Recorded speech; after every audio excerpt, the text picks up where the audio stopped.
walking through a ghost town. Y'all ain't playing my sounds. Don't tell me to calm down. Don't tell me to calm down. Only time I go backwards is when I wanna moonwalk. Don't test me, my mood's wrong. Don't test me, my mood's wrong.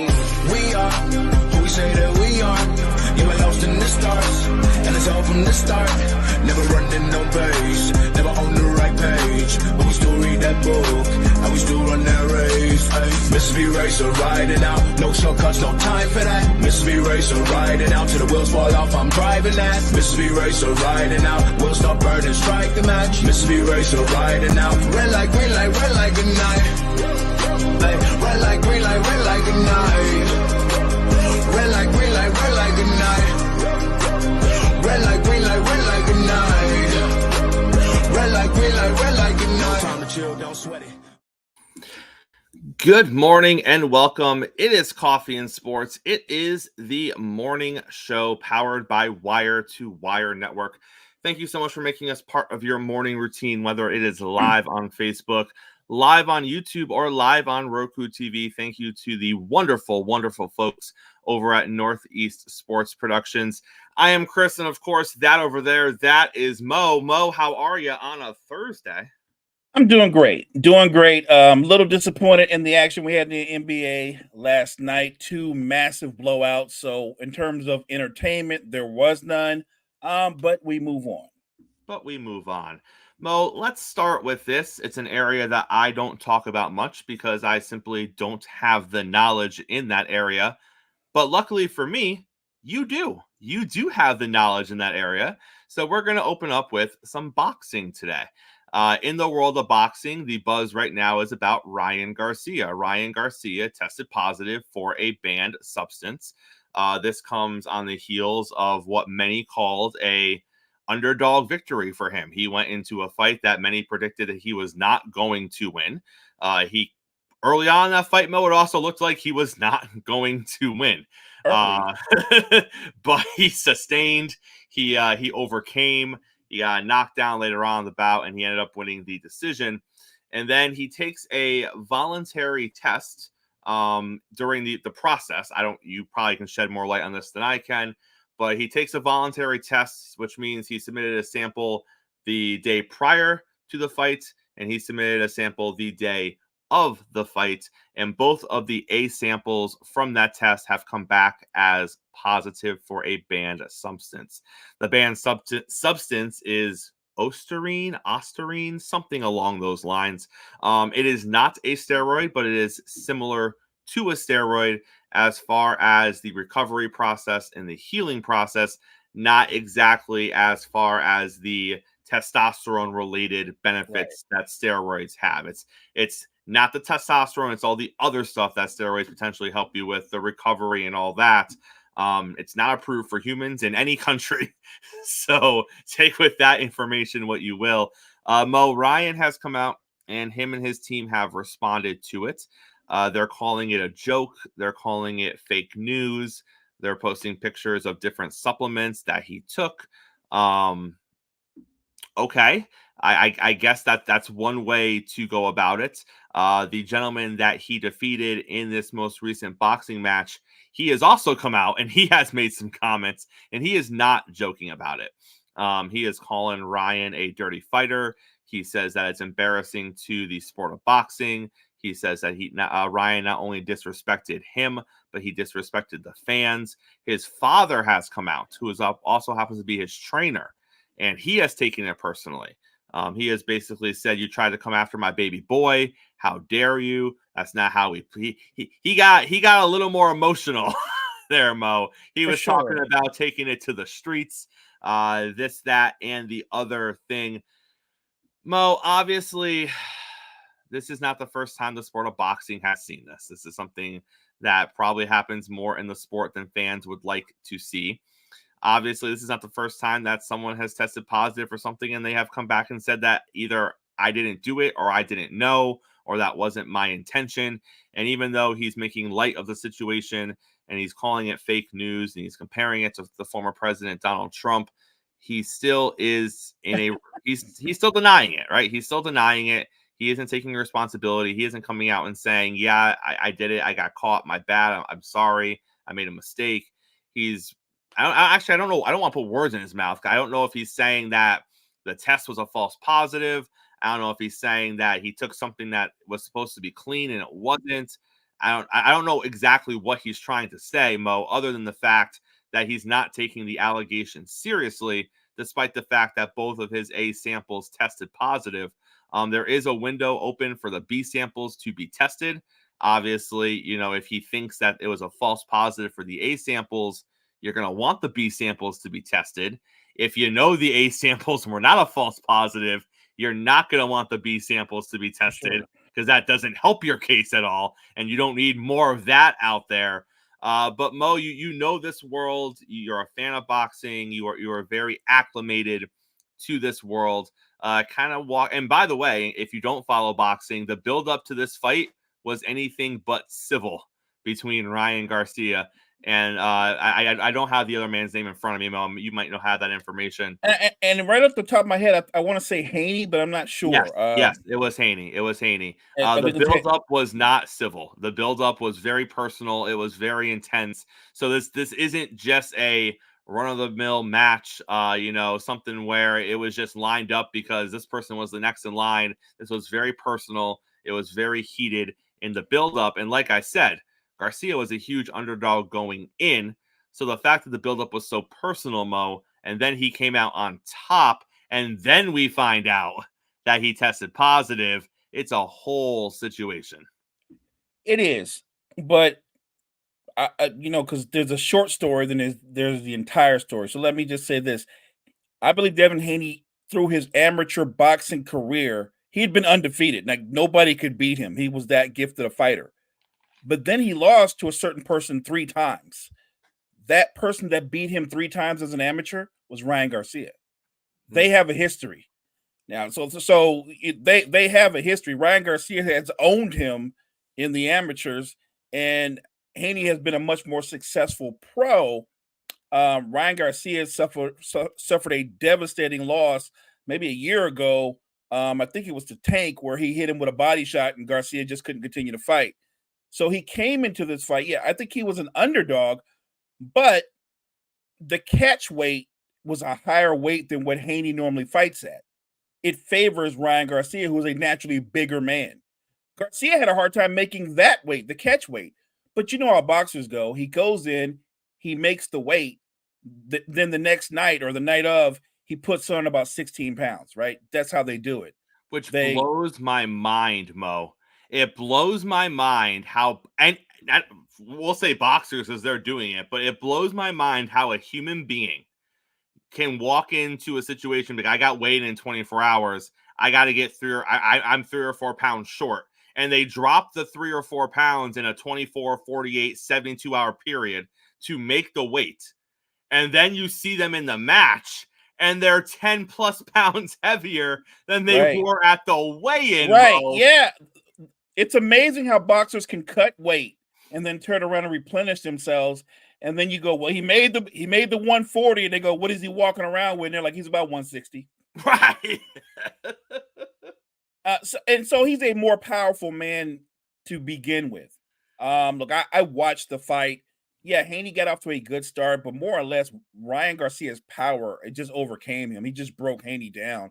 I lost count of how many times he knocked him down, but it got to the point where I thought they should have thrown in the towel because he was just beating him. I'm a simple person this way. If you take a banned substance and you get caught for it or you get flagged for it, then just own up to it. Do I know what impact that would have had? Like you said, it's one of those things that helps you in terms of recovery and things of that nature. Did it give Ryan Garcia superhuman strength where he knocked Haney down several times? I don't think so. But again, I'm not a doctor. Somebody could speak high and go, well, actually, Mo, what it did was normally he wouldn't have as much power going into the 8th round. Maybe. But the bottom line, if you get flagged and you get busted, and like you said, they can go ahead and put out the B sample and find out what's up with that, then you're wrong. The campaign that he and his team are doing with well, here are the supplements that I've been taking. Well, you can show us what you've been taking.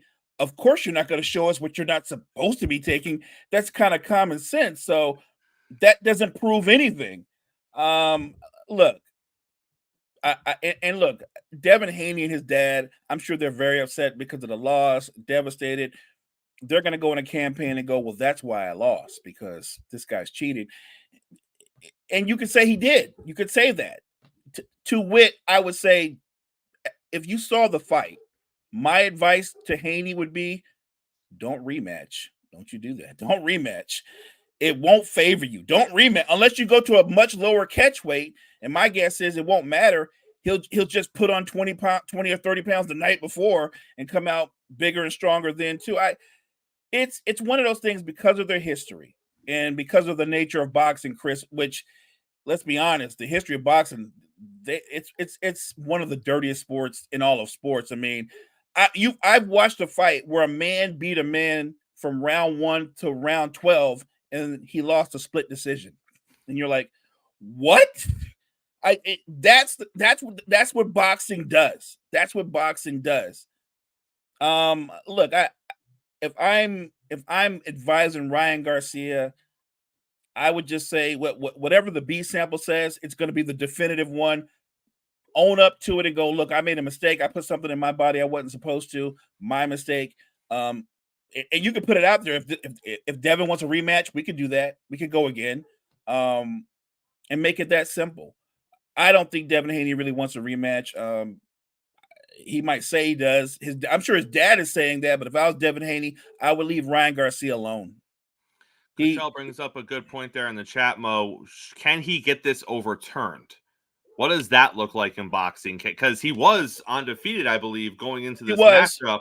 So this is his only blemish on his pro career, which is interesting considering the fact the only blemish on his amateur career was the same dude. Yeah. So I'm sure he would like to not have this as the blemish on his pro career. Can he get that overturned to restore himself to undefeated status? And if they decide to go and settle this later on, so be it. There might be a way to get it overturned, but in the eyes of the public, like Cottrell said, he got it snatched. I mean, he got his heart snatched out of his chest. It doesn't benefit him. Like, there's certain things you don't want to do.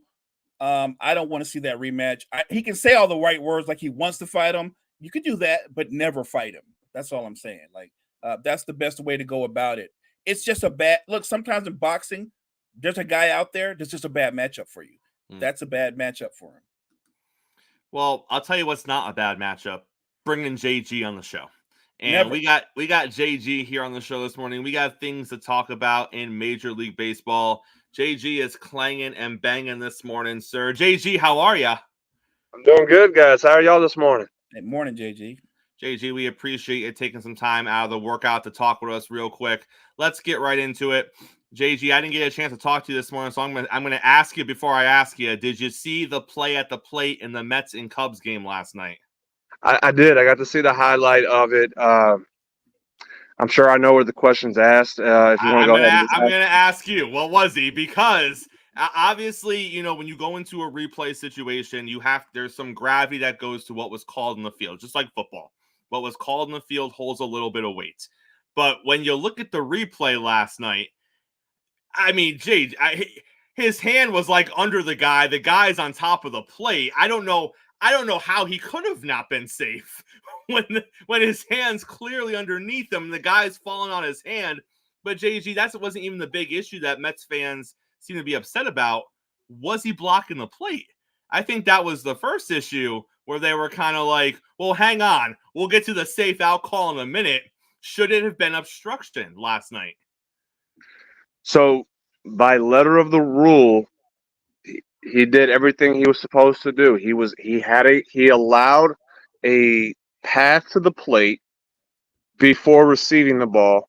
Once the catcher has possession of the ball, he is allowed to block the plate. Simultaneous, because he had the ball, it was a high throw, so he had to come up to it, and then as he came down, he's allowed to block the play at that point. Now, if he's in the line of the baseline, pre-receiving of the ball, now we have obstruction. There's no obstruction on this play. This was correctly called on the field of no obstruction, because it was a simultaneous catch, come down, and was able to block the play at that point with possession of the ball. That if he does, as I said, if he does not have possession, he cannot block the play at that point. So correct call on the field as far as obstruction, no obstruction call. And again, that is, I have this conversation with coaches and umpires so much over the years about obstruction, not obstruction, what's the interference, not interference. It is a judgment call. It's a tough call to make for an umpire, especially with the rules. Kind of like trying to understand what the rule is of such. But on the field, it was correct call. I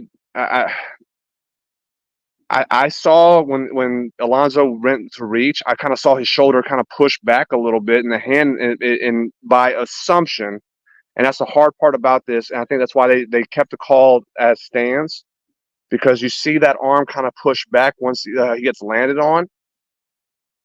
They probably did not have enough evidence to really see that the hand made it all the way to the plate underneath, and that's why they, again, if you're not clear cut to overturn, you cannot overturn. We'll go back to NFL replay rules as for that as well. So, tough call. Do I think it was the correct call just because of the lack of full evidence to see the hand got underneath? I do think it was the correct call on the field. JG, we actually talked earlier this week about it. You know, sometimes a kid comes up, they're in here for a little bit, they go back down. That's a kid. What happens when it's an established Major League Baseball player like Jose Abreu with the Houston Astros? The Astros just sent Jose Abreu down because they said that he needs to get some swings in, he needs to fix some things. The story we're being told on the surface is they're both in agreement with it. They both agreed that he needs to go down there and kind of get himself right. JG, I'm not saying they're lying and that they're not both in agreement, but it's a lot different when you have somebody that's been there doing it on the Major League Baseball level, and now you're saying, hey, we need you to go down for a little bit. And maybe he was in agreement. Maybe he was like, you're right, I'm not helping the team right now. We hope that's what he said. But JG, how tough of a pill is that to swallow if you are a Major League Baseball player that has been contributing to a team? Don't you have the mindset of, I'm close, I'm getting close, I need just a few more weeks, I'll get there, I'm making, like, don't all those things kind of pop up? I would imagine guys that have been doing it like he has are not just like, oh, all right, yeah, you're right, I'll go down for it. Because who knows what happens while you're down there. This team is struggling right now. They're 10 games under 500. If he goes down for 2 or 3 weeks, the team gets on a hot streak. Whoever's filling in for him or whoever's getting more at bats because he's not there is contributing to the team's success. That could impact some things, right? It can, and the other option would have been DFA. He'd be designated for assignment, released. The problem for Jose is he doesn't have a market right now. He's played so badly over the last year and beginning of this season. Nobody's going to take on the contract. Nobody's going to take on, the lack of production right now. So you have no other option if you're Jose Abreu but to go down, try to figure out what's going on with you and figure out what's going on in your head. And hopefully you can turn it around and get back to the big leagues to at least create value to where you might be able to move on to another team later on, because it doesn't seem like there's a future for him in Houston now. And so what other options do you have? There is nothing there for you, but it's a risk. And because at the end of the day, you could still go play baseball if you go down AAA, or if they did say, hey, if you decline to go down, well, then you're going to be DFA'd and you're going to be end up released. No team may pick you up, or if they may pick you up and just say, we're going to offer you a minor league deal, and you're still going to go to AAA. So, at that point, you can stick with Houston and continue kind of working with the guys that you're familiar with over the last year and a month, and try to just work through whatever the issue is. I don't know if we've ever really seen a drop-off like this before where, again, Abreu was a MVP candidate just a few years ago, and we're now seeing him – it almost was like he forgot how to play baseball. So this is a huge drop-off. I don't think we really have an idea what's going to happen for him, but there was no other options. It was either be go take the assignment, go down to AAA and work through, or get released and take a risk that maybe a team may want you, offer you a major league contract, or you still go down to minor leagues with a minor league contract and they send you to AAA anyway. JG, I always hate putting you in the spot because predicting what the Mets are going to do as a franchise is a really, really difficult task. But we're seeing reports out that despite the Mets' decent start, they're currently 500, despite losing 7 out of 10. They're still 500, and we anticipate them to be about a 500 team this year. That could be worthy of competing for a wild card spot. We look at them, and despite all of that, the rumor and innuendo is that they are still most likely going to be looking to move their first baseman by the trade deadline. But you also on the back burner here, they really want Soto next year, and they're going to go all in to get Juan Soto when he becomes a free agent. Wouldn't it benefit the team if they also had another bopper like Alonso on the squad to be like, we're going to pair you up with Pete? Like, this offense is going to be great. I mean, I don't know. Maybe it's a money thing, and I'm just completely missing the ball here. But I feel like if you want to bring in a young superstar, a really good opening pitches, well, we already got a pretty decent superstar here in Pete Alonso, homegrown kid. Everyone loves him. Now we're going to bring you in, pair them together. This is going to be a great offense, as opposed to saying, well, we don't got much in the cupboards, but when you get here, you're going to be the cupboards. I don't know, JG. I'm just not seeing the benefit there of shipping him out if you want to bring Soto in, unless it's a money play, unless you need his money to bring Soto in. It almost seems like Steve Cohen kind of bit the hand a little too hard, when he took over the Mets and said money's no expense. We're gonna win a championship. I'm gonna write checks and checks and checks. And he learned that doesn't work. That doesn't work that way. And especially, there's a bill that has to be paid at the end of it still, even though there's no salary cap in baseball. There's that luxury tax. It does hit you a little hard, and you're not the Yankees in New York. That luxury tax hits you harder in Queens than it does in the Bronx. And we're even seeing, as you know, Chris, that the luxury tax hits those in the Bronx pretty hard right now. So that's a factor. That's a factor that you're going to have to understand that right now Soto could be playing himself into a very big contract. You're probably looking. I know the conversation a year ago was what, $450 to $500 million. It may not be the way that he's playing. If he stays the way he's playing right now, that may not be out of the realm to get. So then you throw in that Alonso is going to ask for something that's close to what Freddie Freeman, Paul Goldschmidt, Matt Olson got, close to around $200 million. So you're going to spend close to $700 million on two players, and you're already paying Francisco Lindor a ton of money as well. By the way, you have to go get pitching on top of it, which pitching's not cheap either. So there's a lot of factors that you have to consider on your roster if you're the Mets, that a lot of money could be spent. Where do you want to have that money spent most? Alonso is a relatively young first baseman right now, whereas Juan Soto is still very young at the moment. He's, I think Soto is only 24, 25 years old. Alonso's more in his, I think at this point he's more in his late 20s.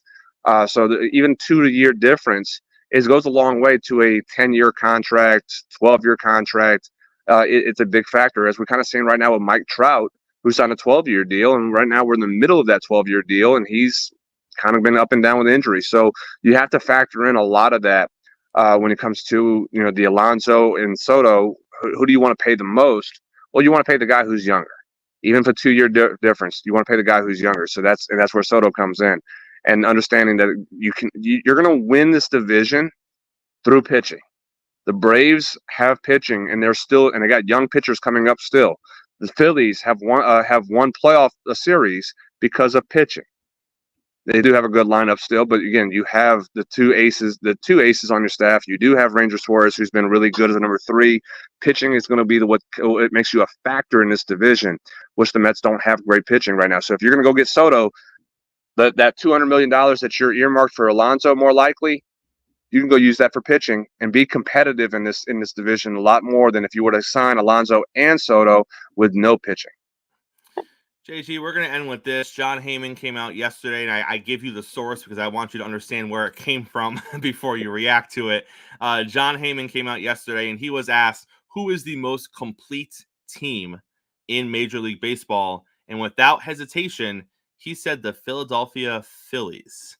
And I find that interesting because I know you're a Braves fan, but even as a Yankee fan, I think the Braves are the best team in Major League Baseball. Obviously, it took a little bit of hit losing one of their top tier pitchers. But I don't know if that was enough of a hit to just give the Phillies the reign as the most complete team in Major League Baseball. I would love to hear your reaction to Heyman's perspective there. The Braves and Phillies, they are mimic images of each other. And I know if Strider was healthy, you could even have that much more of an argument to be made. And I'd actually give right now the Phillies an advantage with starting pitching. I know Chris Sale's pitching light. We're seeing the old Chris Sale again, and that's awesome to see in Atlanta. Max Fried is looking like he's getting back to his old self. That's really good in Atlanta. Reynaldo Lopez has been a complete surprise and how well he's pitched, minus the one starting in Seattle a couple of days ago. But the lack of star power in the rotation. I know, again, Chris Sale's a little bit older, so I can't really include him on that. Charlie Morton, 41 years old, it's a little bit hard to just kind of include him. The lack of star power of Strider does make the advantage to the Phillies a little bit more. And in that side, bullpen wise, I'd give the advantage to the Braves bullpen. They're probably the one of the best in the game. And I say this, the rotation for the Braves statistically is really good. And they're still but I'm going to go as far as the name wise. So there's bigger names that are pitching really well right now for the Phillies as well. So I give a slight 51-49 advantage to the Phillies on the pitching side of it. Lineup wise, kind of the same.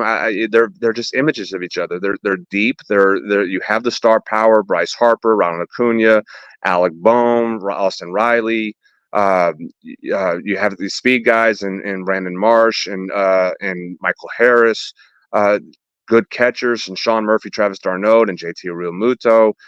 I mean, you can't have a more similar two teams than what you do in Philadelphia and Atlanta. And that's why they're heated rivals. That's why they've seen each other in the playoffs last 2 years.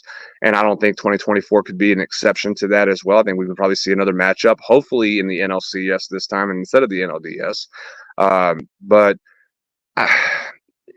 it's a very tight decision on that. I think you could make the case of 1A, 1B as far as most complete teams between the two. But I would give a very slight advantage to the Phillies just because of the pitching of the name of Aaron Nola. I mentioned his brother. Aaron Nola and Zach Wheeler are more complete pitchers to what the Braves currently have at the top of the rotation right now. Again, if Spencer Strider was healthy, much different. But for the moment, like I said, I think a 51-49 slight advantage that the roster structure does favor the Philadelphia Phillies as of today. JG, always a pleasure. Have a great weekend, sir, and we'll see you next week, all right? Appreciate you, JG. Sounds good. Appreciate it, guys. Mo, always a pleasure having JG here on the show with us. Always, always, always. Mo, let's talk a little NBA basketball, shall we? You mentioned it at the top of the show. It wasn't the most entertaining night of basketball last night. Obviously, there were most certainly games that were played. But when you kind of take a look at the landscape of the NBA playoffs, and we've had some good nights when it comes to NBA games and NBA scores. And then we had last night. And, last night, I'm not going to say it was a dud, but, it just wasn't the most intriguing basketball. We have the Mavs blowing out the Clippers by 30 to take a 3-2 lead. And then, of course, we have Boston just putting another complete whooping on the Miami Heat, which is funny because it was only a handful of days ago that we were talking about this series. And we're like, well, could Miami ring up some of those past supernatural powers? And all Boston did was go out and just continue to put a whooping on them every game after that. Let's start with that series, the Celtics and the Heat. Obviously, even if Jimmy Butler was here in this series, you would still have to say that on paper, the Celtics were a far superior team. I don't know if it would have been a much different outcome if Jimmy was there. Maybe the games would have been a little closer. Maybe they would have been a little more competitive. But, Mo, I don't know if they would have got more wins out of the series than the one win they got. No, and look, the one win they got came out of nowhere. Nobody saw it coming. And that's why we gave here we go again with the Heat and the Celtics.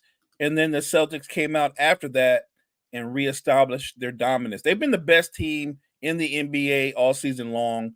They're the number one seed in the East. I thought the last 3 games, it looked like that. It looked like the best team in the Eastern Conference dominating the 8th seed, as they should. So, no, I'm not shocked in that one. I think the game that shocked me the most was the Mavs and Clippers.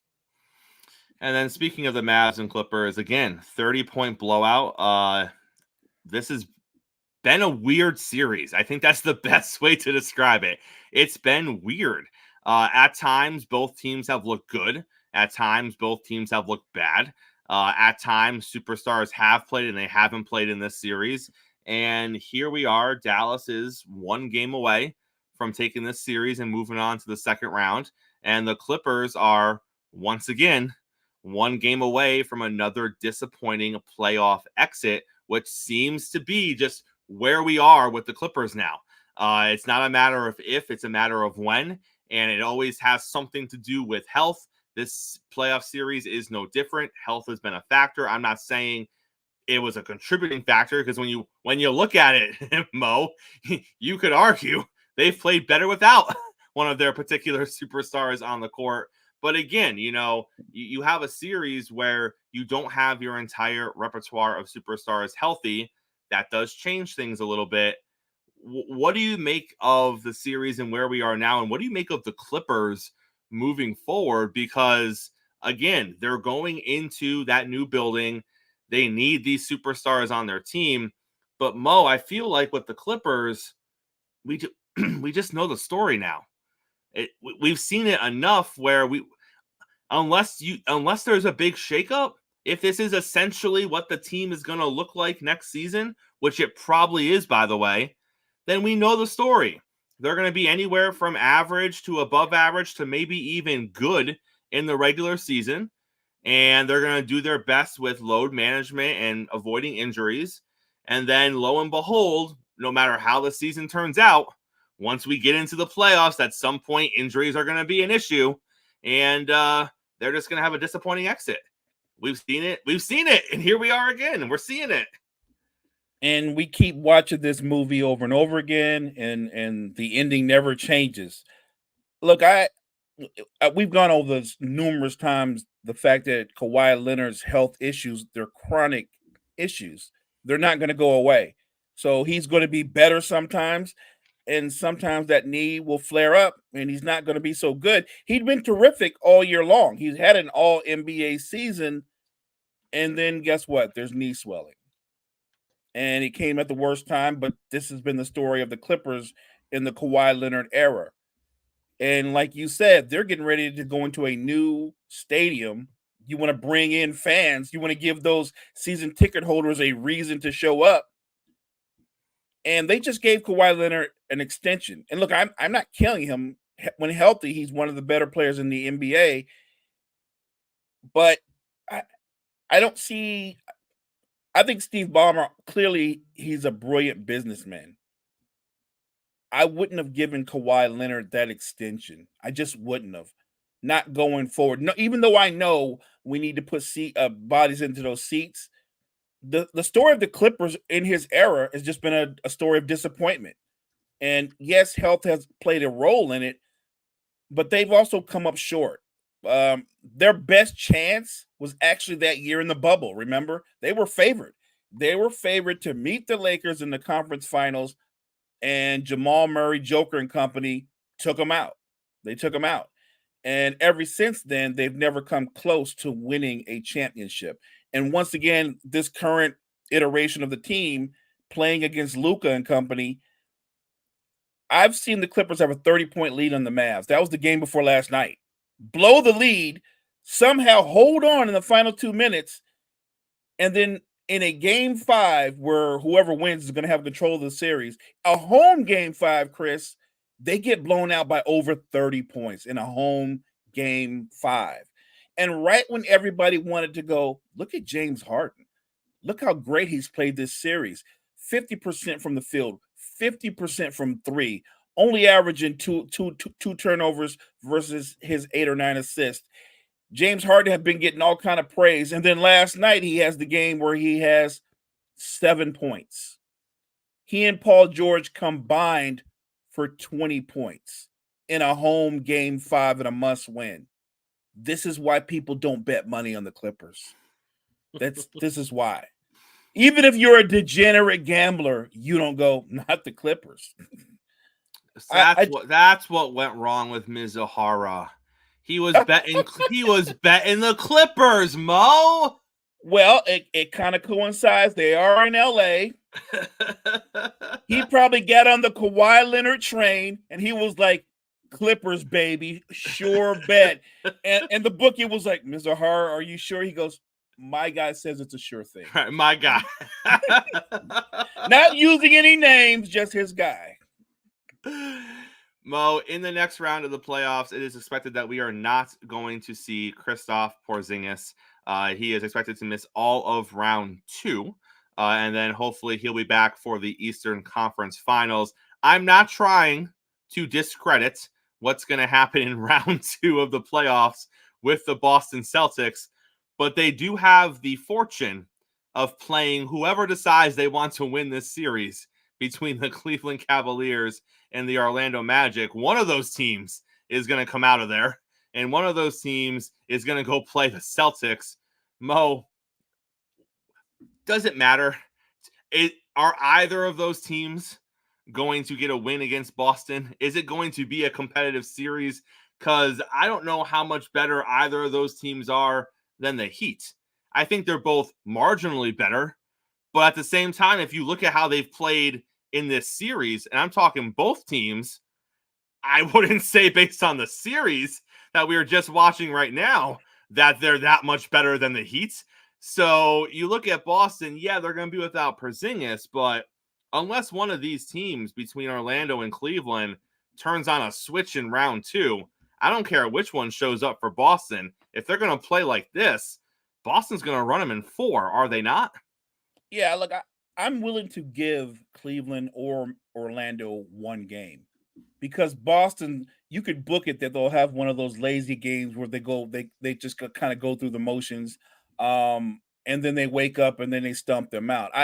I've been watching this series. Yes, I've been watching this series, and it's ugly basketball at its best. It's been ugly, low scoring.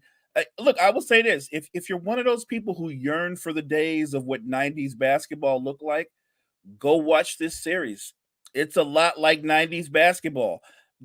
Although it's not nearly as intriguing as Heat Knicks in the '90s, but my point is, it's been an ugly series. And when you look at it, like you said, whoever wins, they really lose because they're just going to go show up and get beaten in like 4 or 5 games against the Celtics.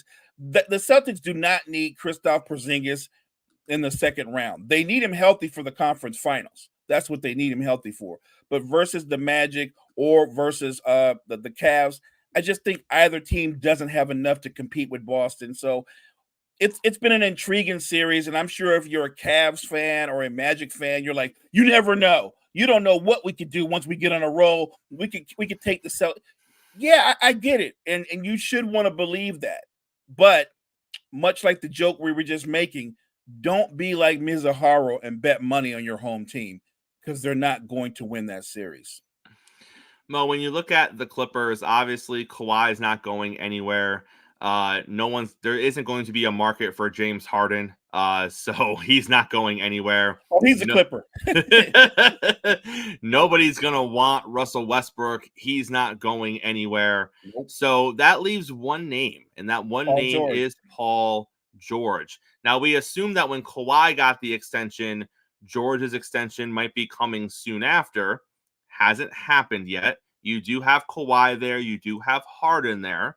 You could argue that that could be enough as far as a couple of stars on your team. Obviously, Harden's not what he used to be, but when Kawhi is healthy, like you said, he is a very good player in this league. Could they potentially move Paul George? And if they do, what is the market for Paul George as far as what they could get back or what they would be looking to get back? So do I think there are teams that could use Paul George services? Yeah, you could look at the Sixers. You could, and I'm only thinking about teams who are contenders, right? So I'm looking at the Sixers. I'm looking at the Knicks. As interesting as the Knicks are, everything, and I mean everything they do offensively is run through Jalen Brunson. They have one shot creator, and it's Jalen Brunson. So what Paul George would do would give them another shot creator. It would also give them another long wing defensively, so there wouldn't be a drop off. So he would be a great fit in New York. The question, like you said, is what would the Clippers be? I would think that what the Clippers would want back in return is a young athletic wing. They don't have to be somebody that could drop 30 a night, but maybe somebody who can keep a defense honest by scoring 16 or 18 a night, but is an elite defender.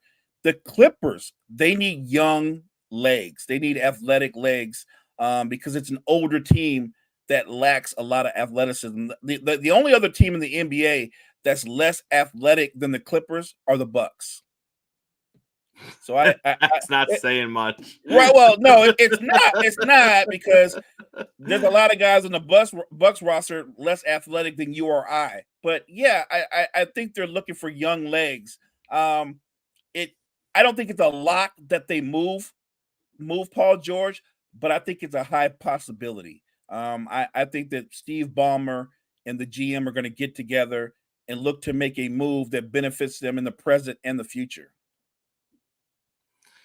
If that is a long thing, it is, and listen. If you hear a news report sometime tonight or tomorrow that some Philly fan was down there roughing up Philly fans who were selling tickets to Knicks fans, it's gonna be our guy. It's gonna be the NFL genius. The NFL genius is all over this. He needs fans of teams at home to stop selling their damn tickets to the road team's fans. I agree. That's all he needs. And he is done with it happening in Philly. I think he's at the point where he's going to go down there. And if you're wearing Phillies gear and you're selling it to Knicks fans, he is going to intervene and stop the transaction. Gene, don't get in trouble. Don't get in trouble. You know what I mean? Like he's done. He's done with it. We need you not to get in trouble. Don't go so far as to get in trouble. That's all I'm saying. Don't let your passion make you snap on somebody. We got NBA basketball tonight as well, Mo. We got 2 3-2 series. Let's start with the Bucks and the Pacers. Indiana can wrap it up tonight. They're up 3-2. Will the Bucks force a game 7? This is the weirdest series. This is the weirdest series. You play Milwaukee without either one of their stars, and they blow the doors off you they don't just blow the doors off you, they physically punk you, starting with your best player. Yep. They physically punked Halliburton. And the fans were yelling at the end of the game, Halliburton's soft. I mean, that's how bad it was. Everything says that the Pacers should close this series out. And yet, after what I saw the last game, I wouldn't bet money on that. I genuinely, now, did I pick the Pacers to win the series? I did. I picked them to win the series, if I'm being honest, when the Bucks were healthy. I did. I just thought it was a bad matchup. But what I've seen from the Pacers is they lack the killer instinct. It's a young team, and maybe they just don't know how to close the door. But I'll say this, if they don't win tonight, they're not going to win a game 7. Literally, that's what I mean. And I don't even know how, if you're Indiana, if you lose this series and they don't play their 2 best players, I don't even know how you recover from that. Because how do you sell your fans on, we're going to be a lot better next year? We're going to be a lot better next. I look at Halliburton, and I think he's right on the edge of becoming one of the elite players. And yet, that thing that makes Jalen Brunson what he is, I don't think Halliburton has that thing. And obviously, if you're the Bucks, you had to win the last game because otherwise you were going to go home. But to win it the way you did, without the people that were not there because of injury, Mo, right. I don't know how, if you're the Bucks, you don't go into the rest of the series being like, well, after what we did in that last game, we can easily, right? Like, they have to have all the confidence in the world because the impossible thing, they've already done it. And if you're the Pacers, you're sitting here like, how did that happen? Right. And how is it not going to happen again? And I think the first 10 minutes of this game are going to be crucial, because if the Bucks Agreed. come out the way they finished the previous game and that's how they start this game, I think that mental thing is going to creep up with the Pacers real quick, And and they'll it's going to crumble. turn into, here we go again. We just saw this last game. Here we go again. I think this is one of those games where the Pacers got to come out and set the pace early. They have to get up early and just get comfortable, and then realize last game was just a bad game. We Right. are the better team. We're going to be fine here. But if the Bucks come out on fire early, which they very well might, because they have Good. every reason to, Mo, I think we're going to see a game 7 if that happens. And they're playing with house money, Chris. The Bucks are. They're playing with house. They are. They're walking in there like, we don't have Giannis, we don't have Dame. We're playing with house. Matter of fact, Doc Rivers is playing with house money. He's so loose right now. Doc, this is the loosest version of Doc Rivers you've ever seen, because this man already has the excuses lined up. He hasn't got to think of them on the fly. No one's going to put him in a box in the press conference after. He is ready to go no matter what happens, and he feels great about it. Oh, he feels great. Now he's sitting there like, Connaughton, we're going to run a play for you. I mean, he's feeling so good right now, because he's got zero pressure on him. I really think, like you said, if the Pacers don't get off to a quick start, those mental demons are going to creep into their head, and I think Milwaukee will feed off of that. You're right. The first 10 minutes of this game, to me, will tell you where the game's going to go. The other game 6 tonight is the Knicks and the 76ers. The Knicks had a chance to take this away, and they kept the door open, and now here we are at 3-2. Knicks fans were given a little bit of vindication. The NBA came out this week and said the 4-point play was actually not a 4-point play. Travel should have been called. You don't feel much better if you're a Knicks fan. Right. But Maxey is a problem. He is a problem for the New York Knicks, and the New York Knicks need to figure out a way to handle it, and a way to handle it quickly. Because if he does what he did in the last game, the Knicks are not going to win this game, Mo, and it's going to go to a game 7. What do the Knicks need to do early in this game? Besides, they're not going to stop Maxey, obviously. They need to limit Maxey. But what are they going to do on the offensive side of the ball to kind of put themselves into a decent shape to take control of this game? Because let's be honest, if you're talking about where momentum is sitting right now, even though they're up 3-2, I don't think anyone that's looking at this with clear eyes is saying momentum's with the New York Knicks, because I think it's completely sitting with the 76ers right now. And oh, by the way, if Embiid goes off tonight, I don't see anything saying he's going to. I think we're going to get a similar Embiid performance that we've seen so far.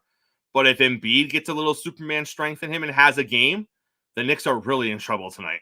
Right. Look, I really think for the Knicks to win tonight, offensively, they've got to establish somebody other than Brunson, like maybe run a couple of pin downs for DiVincenzo.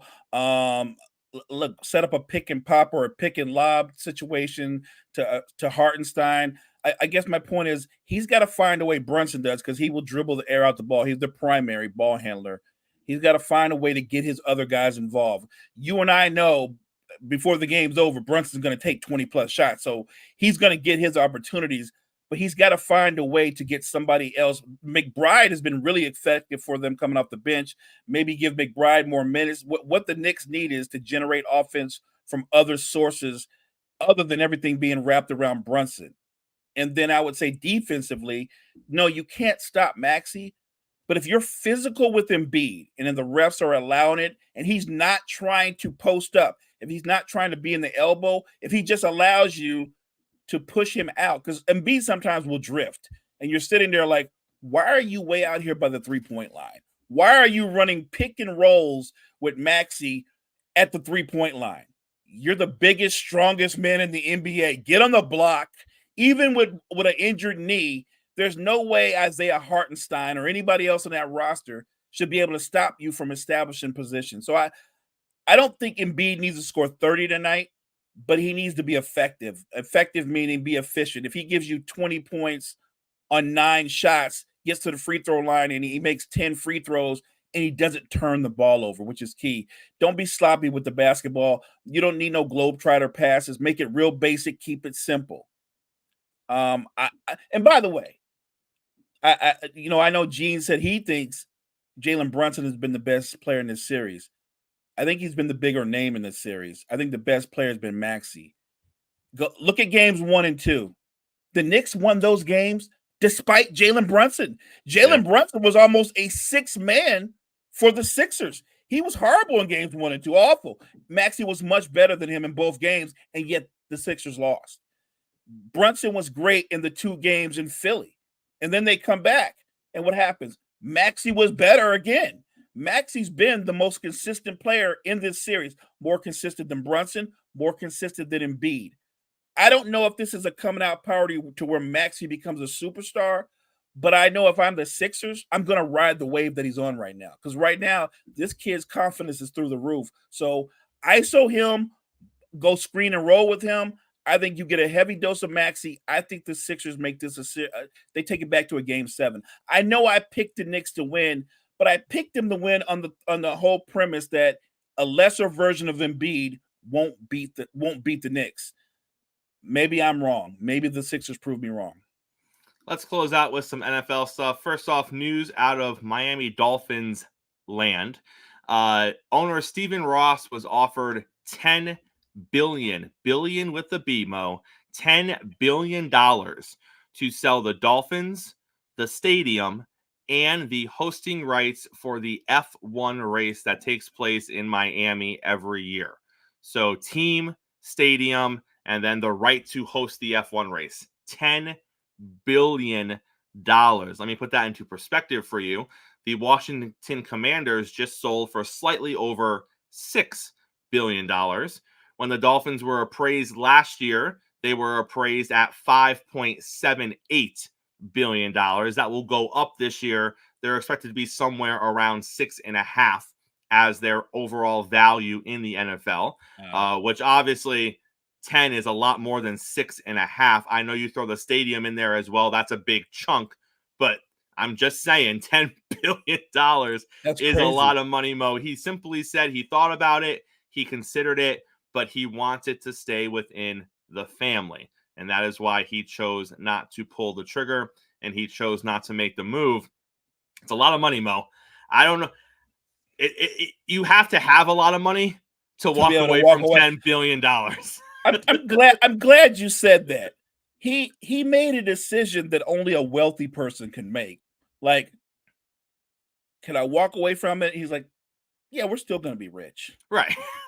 We're not going to be that rich, but we're going to be okay. We can keep the lights on. I think I'll walk away. Right. Well, we can keep the lights on. I love to have that kind of money. And let's not forget the value of NFL franchises continues to go up year over year. It was just a couple of years ago the Broncos sold, and that was to the Walton family, and they sold for just under $4.5 billion. Less than 2 years later, the Commanders sell for just north of $6 billion. So you're seeing NFL franchises, for the most part, I'm sure there's a couple out there at Jacksonville that probably aren't seeing that kind of growth economically. But even a team like the Jaguars, they're still gaining value year over year. So, I'm sure he's also looking at it as, $10 billion is a lot to walk away from now. But in 10 years from now, when maybe he's ready to step away, or 5 years or whatever it is, what would that package actually be worth then? Because when you have something that keeps gaining money over time, we pay you a little higher now because the person who's buying it is like, well, I'm going to make that on the back end. So I'm okay overpaying up front, right? Because I know that for eternity, I'm going to own that team, or my family's going to own that team, and they're going to keep bringing in that money. There's only 32. There's only 32 right now. So if you get one, you're just going to keep bringing it in, Mo. I look. You bring up a great point. He said no today. 5 years from now, he's going to be like, well, we decided the family's going to walk away. We decided. We decided because, like to your point, at some point, as the value goes up, somebody's going to make him an offer where he's like, I don't love football that much. I like it, but I don't. I like it, but right. I'm gonna move on. I mean, what is he gonna do? He might be able to make profit off of selling them, and then he'll turn around and maybe he'll buy the Jaguars. Right, he's flipping franchises. Right. You like that? You like that, huh? It also came out this morning that Fox, who is the host of this year's Super Bowl, they're already planning out their outline, I guess you will call it, for Super Bowl ads. And the rumor and innuendo is they're going to start their Super Bowl ad bidding at $7 million, Mo, for a 30-second ad.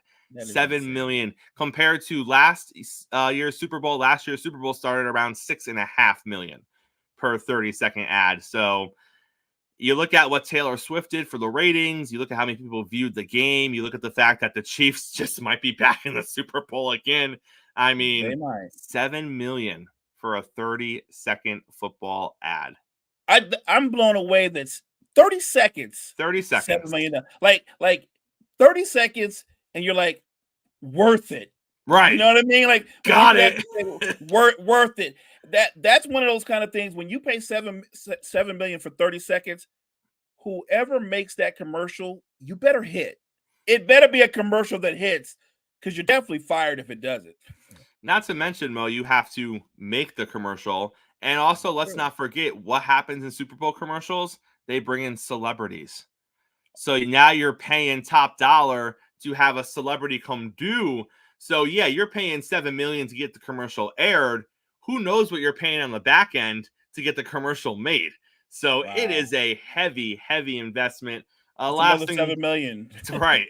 Last thing before we get out of here, the Dallas Cowboys are in the news because they are miles apart from a deal with the returning cornerback, Stephon Gilmore. And Mo, this is common practice for the Cowboys. They are really bad when it comes to negotiating contracts for players whose deals are either up or about to be up. And Gilmore is apparently not an exception to that rule. It hasn't been going well. They're not close on terms. He still has value in this league. So I hope Dallas doesn't play the staring game too long, because if he decides, well, I don't want to be here anymore, I'll just go somewhere else, he's going to have other offers on the table. So, but again, Dallas can't seem to get out of Dallas's own way. And don't forget, Diggs, the other corner, is coming off a major injury. So it would seem to me that Gilmore would have more leverage, knowing that even though he's an older player, he's been a reliable veteran player. I think, like you said, his value is still there. If the Cowboys do what they do, somebody else will step in and offer him some money, because the guy is still an effective corner. He's also a leader in the locker room. So like you said, Dallas is doing what Dallas does, getting in their own way. Mo, good show on a Thursday. Take us to the end. Thank you guys so much for joining us this morning. Make sure you check out all the great content that we have for you at the Wire to Wire Network. We are growing, guys, and it's because of your support. You are much, much appreciated. Wire to Wire Network, check us out. Shout out to JG for being on the show this morning. Make sure you're back here, same time, same place tomorrow. We are going to wrap up the week. We're going to talk NBA. We're going to talk a little NFL, all of that and more. Coffee and sports. It's the morning show, powered by Wire to Wire Network.